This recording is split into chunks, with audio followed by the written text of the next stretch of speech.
Throughout this unit, we've been learning how to use variables to store information in our programs.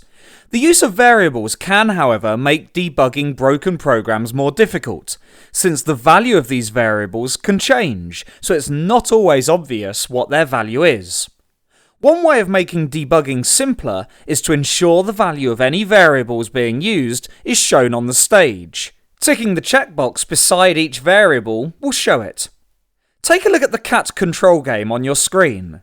Here the movement of the cat is controlled by the keyboard, but some strange things are going on.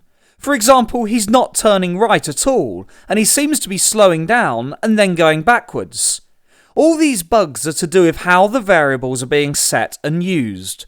Use your debugging skills to find the errors and then fix the game. Good luck!